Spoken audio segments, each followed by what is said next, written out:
Welcome to Small Town Pulse with Steve and Melissa, where the stories are good, the coffee's strong, and the charm is home brewed.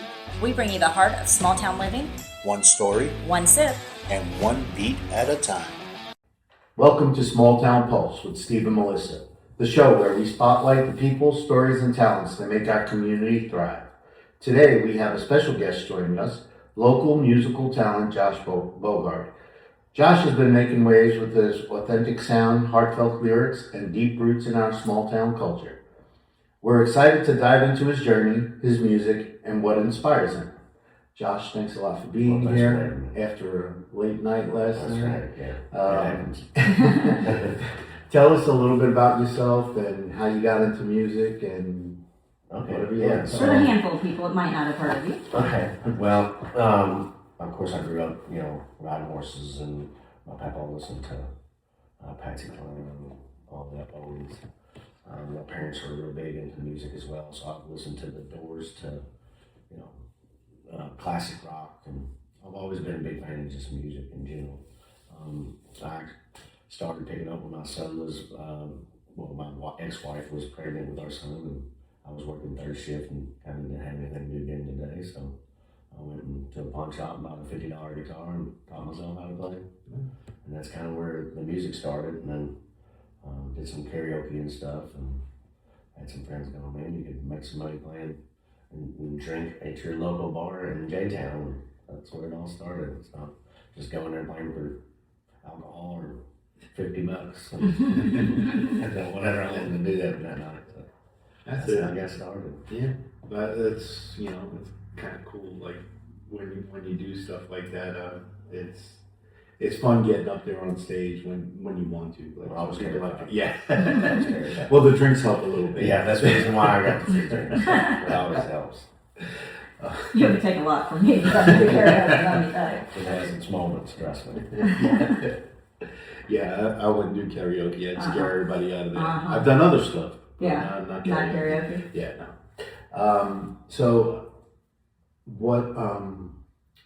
Tell us a story that inspired you, whether it be with music or anything else that brings you to where you are now. Well, my grandfather, I don't know the year that I was young, but he ended up going partially blind, so he could only see his periphery, and he never missed a beat. He worked on his own tractors, bred horses, and worked on the farm, and that just showed me determination not to give up, and that you could do something like that. And I put that in everything that I do, and I instill that in my kids, and that's kind of that inspiration, from him. Just kind of shows that not to give up no matter the challenge that you're given. And I do the same thing with everything I do.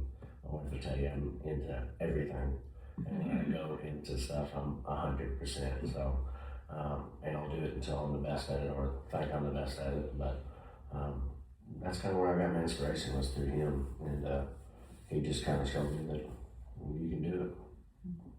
You gotta have that tenacity to be in the music business for sure. Yeah. So there's a lot of no's for their yeses, right? Yes. Yeah. So you get, the music industry is a pretty rough thing to get into. Yeah.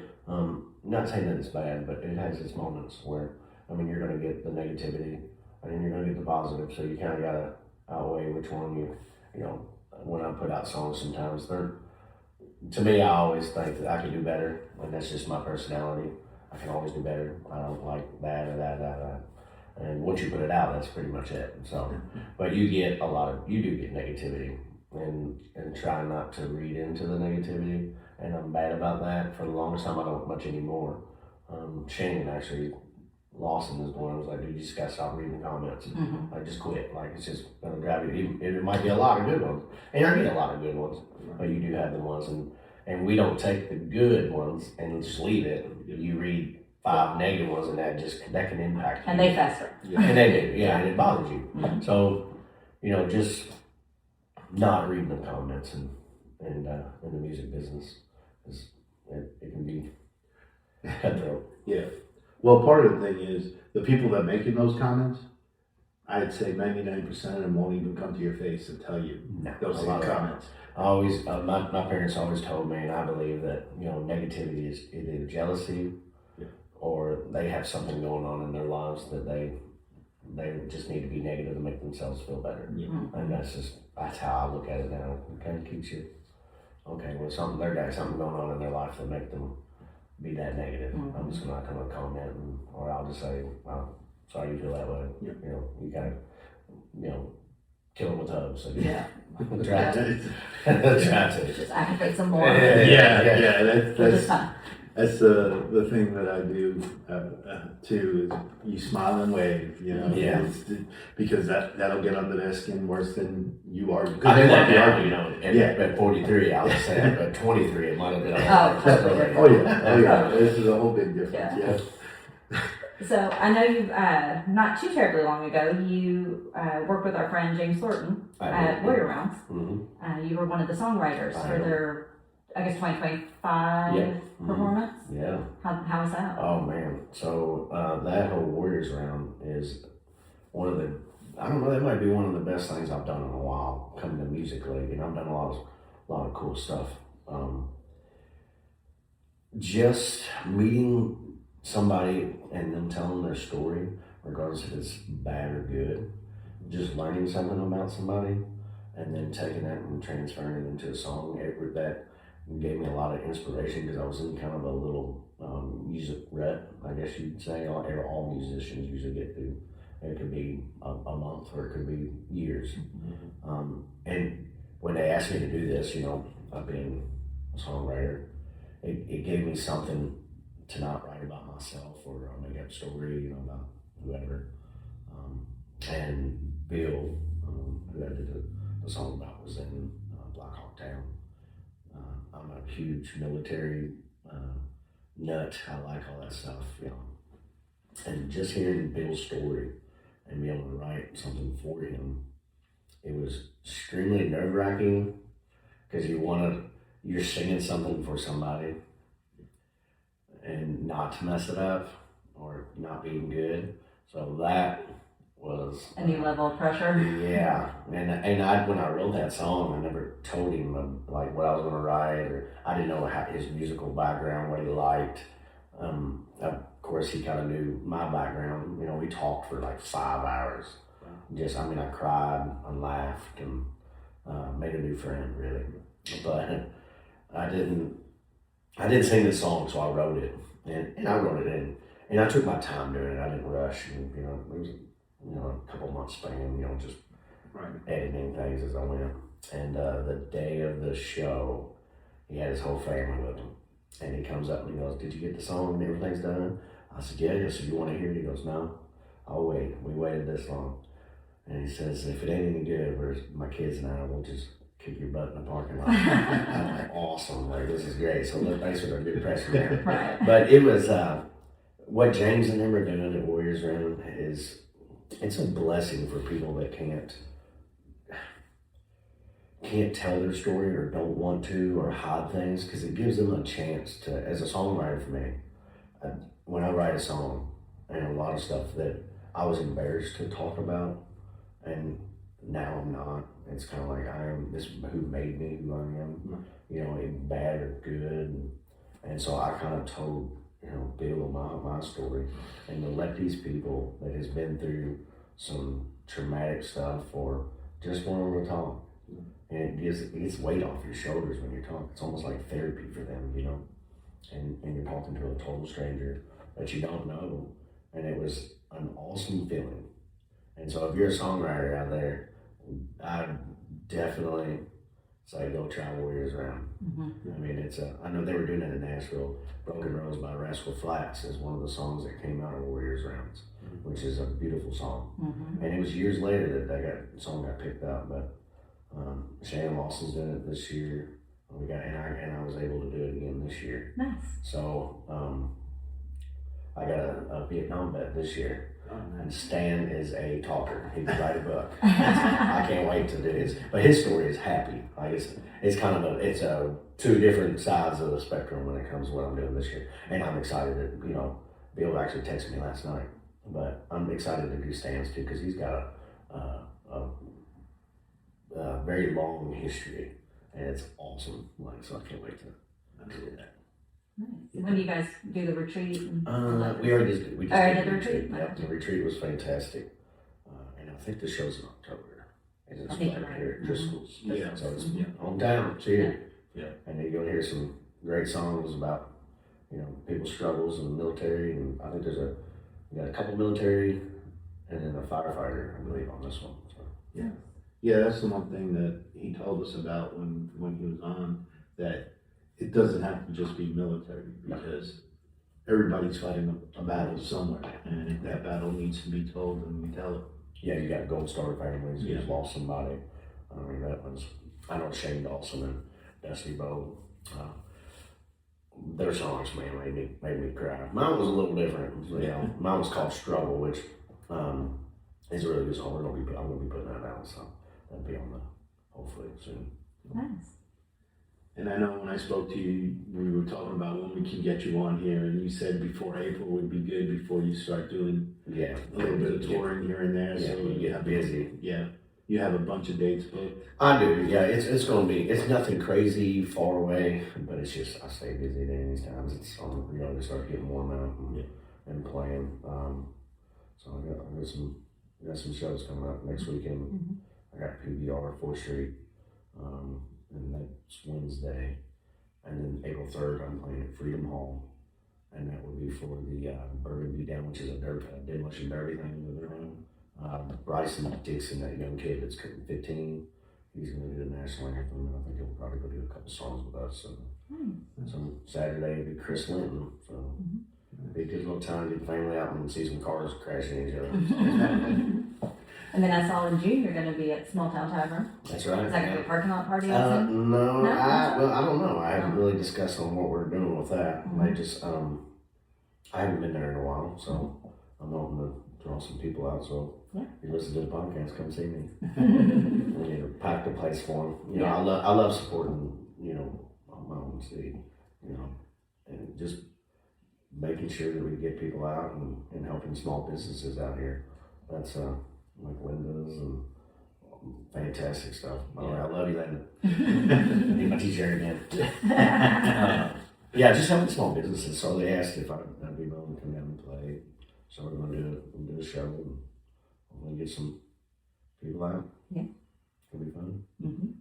It's been starting to pack out on the weekends up there for sure. Good. So yeah, that's good. Because during summertime it's kind of a toss up when it comes to that too. Because people want to be out fishing or there's so many other things to do. Being on the lake, so it's a struggle sometimes. But it is, but hopefully with us doing what we're doing, that's and you doing what you're doing, we can get the word out, and people will be out and about here in town, not saying, well, what's there to do today? So speaking of venues, what was one of your favorite venues that you did, shows that you put on? There's a lot of them. My favorite that I've done, I love playing Renfro Valley. So I don't know if anybody knows the history of Renfro Valley. It's pretty much the longest running music venue around, other than the Grand Ole Opry. So it is like the sister of the Grand Ole Opry. It's Kentucky's Grand Ole Opry. Mm-hmm. So I've always wanted to play there for the longest time. And a lot of great artists in the old barn have played there, from Level In to all the classics, Johnny Cash. Mm-hmm. And so being able to be in the green room and stepping foot is an amazing feeling as a musician. Hey, going from a $50 guitar, and playing a small bar to 2 or 3 people to, playing a sold out show at Renfro Valley, even opening up. I wish I was there. I played with Frank Fosse there. I loved his music, and who else did I play there? Confederate Railroad. I've listened to that stuff since I was a kid. So get me on and walk on stage and be able to sing with them. Yeah. Trashy Women, that's the song that they chose. But great guys, and I say just Renfro Valley. I did a show with Easton Corbin for 10,000 people. That was an amazing and very terrifying moment. I've had some really good shows, and some of my favorite ones are just local, home of all, playing with some of my friends. Those I have a lot, and it's just But if I had one, it would be just stepping on some really big stages and knowing where I've come from to where I'm at, because I'd never dreamed that I got to do any of that. And that really, when I started, that wasn't my goal. It was just to, you know, I love music and I wanted to play music. It made me happy, and it still makes me happy. And that's, I want to keep it that way. Do you have any projects coming up that you can think of? New album? I do. I got 10 songs that I'm hoping to get out. It's always I say they're going to come out now, and then they don't come out. Some people take, get songs recorded in a month, and some take 2 years to get recorded. Yeah. So I'm hoping I get them out this year. My producer that I go to, I love him to death. He's been doing all my stuff. He's in a band with his wife, and they tour Europe. So right now, this month, he's in Europe. So I think he'll be back in mid-April, I think. So I'm hoping to get him out as soon as he gets back. I've already talked to him, got things set up. So as soon as I get back from tour, well, we'll start hashing out all the songs. So Yeah. I got quite a bit, and I think they're totally different from some of my other stuff. It's more traditional, other than Wrong Side of Loving You. That's like a traditional Outlaw 3/4 time, song. So it's kind of in that genre. I got one that's like 90s country, so upbeat, get you thinking. Last night I played it acoustic, and I had like an 80-year-old woman out dancing. So I got her feet moving, so we're good. That's good. If I get an 86-year-old woman moving, Yeah. everybody moving. Mm-hmm. So yeah, I got 10 songs, I think, and I don't know if I'm gonna do a whole album, if I'll just do one solos and kind of just put them out in time. It just really depends. Everybody's doing 3-song EPs, and that's kind of where I've been sticking with most of my stuff with 3 songs. Right. That way you can kind of have, because how many times do you listen to a CD? Do you listen to all of them, or 3 or songs? There's very few that you would 3 or 4. listen Yeah. throughout. Yeah, so sometimes you skip through, Yeah. It's the first few seconds of a song that will catch you anyways. Yeah. So if you hear a beat, you're like, oh, that's nice, you'll listen to the song. So usually 3, it does better. A lot of bigger artists are doing 3-song EPs, or, putting out solos, and then they, you put out all the solos, and then you combine them all together with all the good songs, and you put them on that. So it's just a different way to get music out. But Well, everybody now too, you don't buy a CD, you stream the song, Yeah, or you get it off yeah, Apple Music or whatever, yeah. So it's always best to do right now in this, business that we're, with all the streaming and stuff like that. So you put out a solo, and then you got a song. If you record 10, you got quite a while before you got to put out something different. Right. And it just really depends on how much songwriting you're doing too. So Yeah. my buddy Dusty, he puts out a music video every month. He's on it. Have you ever done a music video? Oh yeah. Have you? I got Better All the Time. There's a couple of them I think I got on there. I don't know if I did one for Whiskey One or not. Cold Dead Hands. That was my first one. I got a 500,000, 500,000 of it. Maybe it might be more than that, but it was up there. Awesome. That's really good. Yeah, that song right there kind of what put me, across the line to being a professional musician, and playing shows. And when that song came out, I did a lot of around touring and stuff everywhere. So, What do you think is the best song you've ever written? the best song I've ever written, I think the new song Black Sheep of the Family is probably, in my opinion, Wrong Side of Loving You, I love that one. But I think Black Sheep is a deeper song, and I think I like that one a lot. That's one of the new ones. So we gotta come see you live to hear that one right now. Yeah, I played it last night. Yeah. My wife actually helped me write some of that. Nice. She helped me, guide me through that.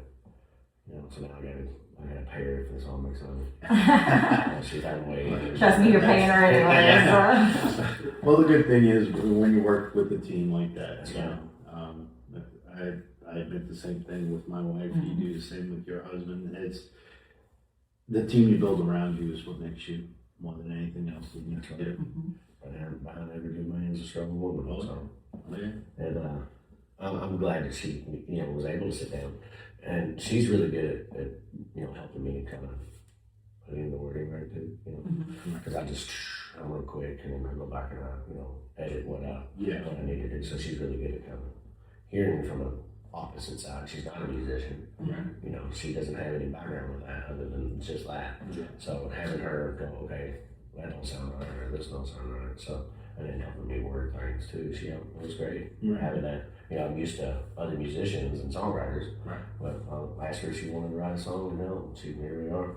Sometimes it's a little harder with other musicians because they have the way they want to hear it, Mm-hmm. and that might be good for them, but not for you. And then when you have somebody that's not into music and they're like, well, I like that beat or I like that song, work off of that. I don't like this side of it, so that helps a lot on that. Yeah. What about collabs? Is there anybody that you want to, or one of your favorite people that you have collabed with? Well, I mean, of course, Shane Lawson. He's been on almost every song I've recorded, somewhere in the background. Either singing harmonies or playing 16th notes in the background on the guitar. So I looked up to Shane a lot, musically. Even when he was with the Galoots and coming up, and then he was with El Camino. A lot of those songs that he's such a fantastic songwriter, and of course he was with the Music Mafia with Big and Rich and all those guys. So he's got some stories to tell. But, yeah, Shane and just having him, he was my music. I was music idol wise, being from hometown Townsville. That right there, he's one of my best friends. So having him collab with me and doing stuff with Chris Linton, I got like Chris and Savannah and all those guys. Just I want to collab with whoever. I like doing that. It just widens it, makes it fun. Yeah. Music's supposed to be fun. Yeah. I'm down. If anybody out there wants to collab, I'm game. Yeah. And then you also, so the first way I ever heard about you was actually your hat company. Yep. Dueling Banjos, right? Yep. That's it. And that was the first way I had learned of you as a hat maker, and then learned you were a musician. Yeah. So tell us about your hat company. Okay, well, I've been doing hats now, custom hats, for 4 years. And I started, I got flown to Florida to do a show. My wife went with me, and we went down there and did a big party. There was a whole bunch of TikTokers and stuff down there, big famous TikTokers and other musicians. And just, it was more of a kind of like a celebration thing, sitting on the back of this really nice place and played music all night. And so one of the guys there that was putting on the event is a custom hat maker in Florida. So me and him become really close that whole weekend. Well, actually, we were there a whole week, I think. And we just come real close and got to talking, and we were talking about hats. I love hats, And so I kind of got in him. He asked me if I wanted to make hats for myself, and I said, sure, I don't know nothing about it, but I would love to. So we just kind of connected there, and when I got home, here we go with going all in. So my brain's already kicking. So I went out and got all the information that I needed and bought some tools and just a couple hat blocks, which are expensive. And so my wife was like, no, these are, stuff is expensive. No, I know how you are with your hobbies. So I started that, bought the hats, bought the felts, messed up a whole bunch, trying them. And so I started just kind of continuing to make them, and did a show, made my first hat, did a show, and I opened for Drake White in Ashland, Kentucky. And we were talking to somebody in the crowd kind of close to where they're going to the buses, and somebody mentioned that. I said, I make hats. And as he was kind of passing by, so the tour manager, about 20 minutes later, came in and said, hey, I heard you were talking about making hats. And I said, yeah. And so I went to the tour bus, was talking to Drake, and at this time I wasn't making hats for nobody other than myself.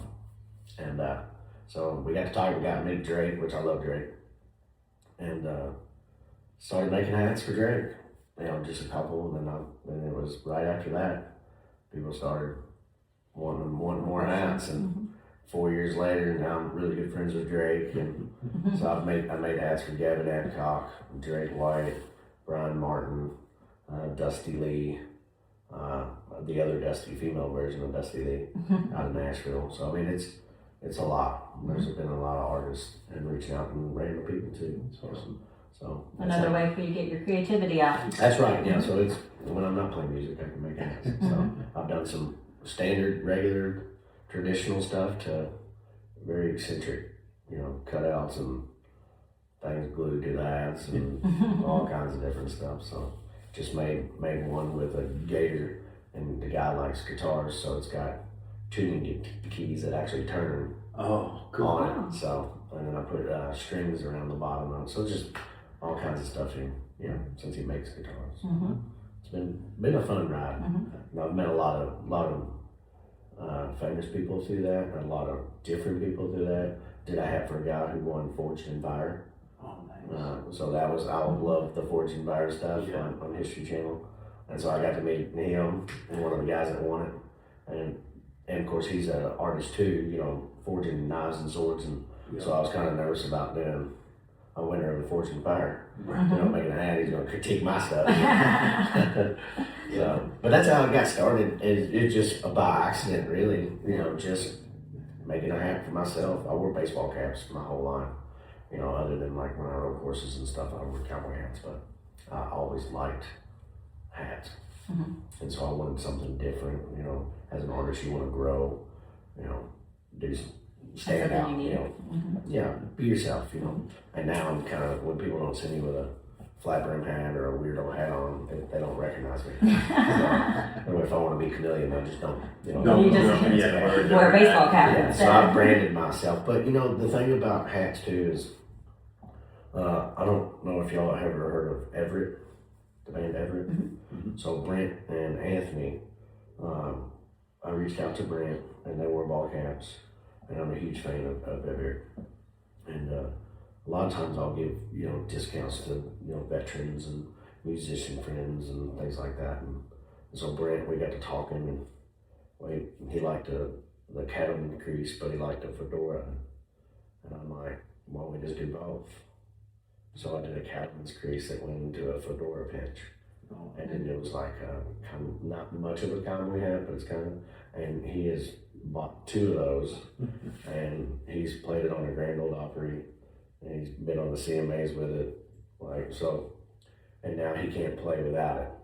So being able to make something that, when he called me, he was like, man, I want to get another one. Every time I put this hat on, it just changes my, the way I feel when I'm on stage. And then I got to make Larry Fleet a hat, and Larry Fleet, took Everett out on tour, so we gifted Larry Fleet a hat, and being able to do that to make somebody else happy, and it's been a wild ride hat. Can a regular person order your hat? Oh, absolutely, anybody. Yeah, and they range from all prices. I try to keep it for everybody, not just famous artists, and I'll try to read if you got a hat that you like, that somebody, because I have a lot of people that will reach out that follow these artists, like Brian Martin. I've recreated Brian's hat. I do have to ask the artist, whoever, that, I make a custom hat because I want it to be custom just for them. So I will reach out to the artist and say, hey, look, you got a fan or somebody wants the same hat, do you care? And then they'll either say yay or nay.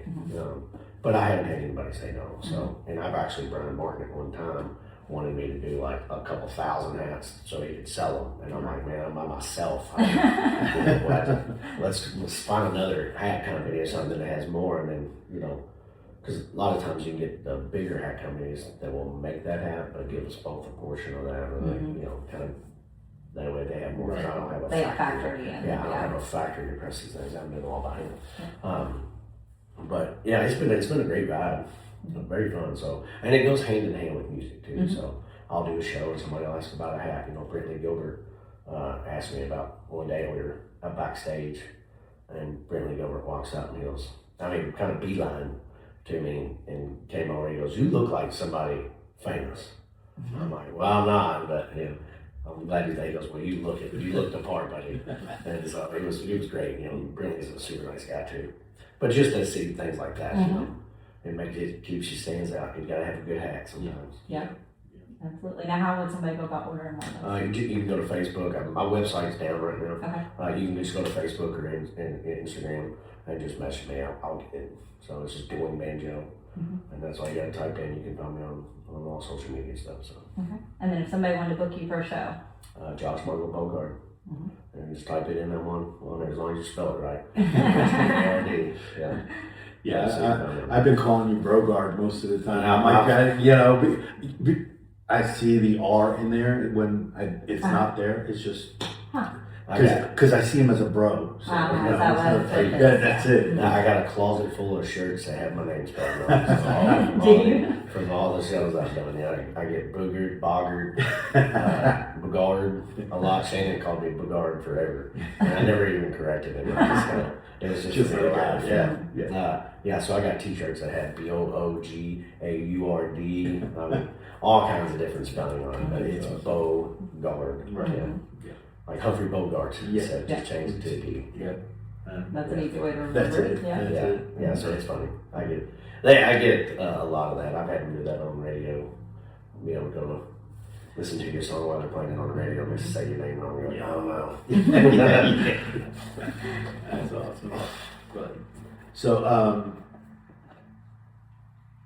when we're after the show, we can put a listing of all your shows that are coming up. So whatever other information that you want to give us. He's posted on Facebook. If you just go to my social media, I do have a blue check mark on my name. I just posted, and I'll repost that stuff too. And then it'll change too, because I'll probably, if I add anything in between, I'll update that. But it's everything that I'm doing till I think right before August. I think that's what I have on there. So, and then like I said, it'll add like some up during the week, but most of it's all Friday and Saturday stuff. Occasionally there might be a weekday show, but I try to keep it. I have children now. Try to keep it weekend warrior. Weekend warrior. But yeah, everything will be on my social media. And the same thing, and I'll share all my hat stuff is on there as well. So you'll see music and hats. Well, we're so thankful to have you not only here on the podcast, but on this side of heaven after your health scare. Oh yeah. You want to tell you about it? That's it for you. I try to forget it. Yeah, that was a crazy experience. It was. I had a low heart rate, and I must have been living with quite a while. Which you can live with a low heart rate, but mine, I guess, decided it was gonna got a little too low. Yeah, go a little too low and change my life. So I woke up and tired for months, and woke up one morning and was exhausted, disoriented, and it was like, well, I was late to work. I had to work a 40-hour week in 4 days, and so I went back. I was like, I'm just gonna go sit down and catch your breath. And when I sat down, that's the last thing I remember. So I face planted into the wall. Wife woke me up, and I thought I had a stroke. Until they rushed me to the hospital, and I found out I just had bradycardia. So it's a low heart rate and drops out, and so I ended up having a pacemaker put in. So it's been, since I've had the pacemaker, I feel fantastic. It was a month, kind of not lifting my arms and stuff and doing this stuff, but I feel fantastic. So when I get up in the morning, I feel like I'm in my 20s again. I really do. So it's been great. And I've changed my diet because they said my cholesterol was 3,000. Oh. Yeah, so it's a little higher. Yeah. Just slightly high. Yeah, I ate sticks of butter. They said I hated water and sticks of butter. So I've had to change that around. But they asked me what I eat. I said, well, when you travel, right. What do you eat at 4 a.m.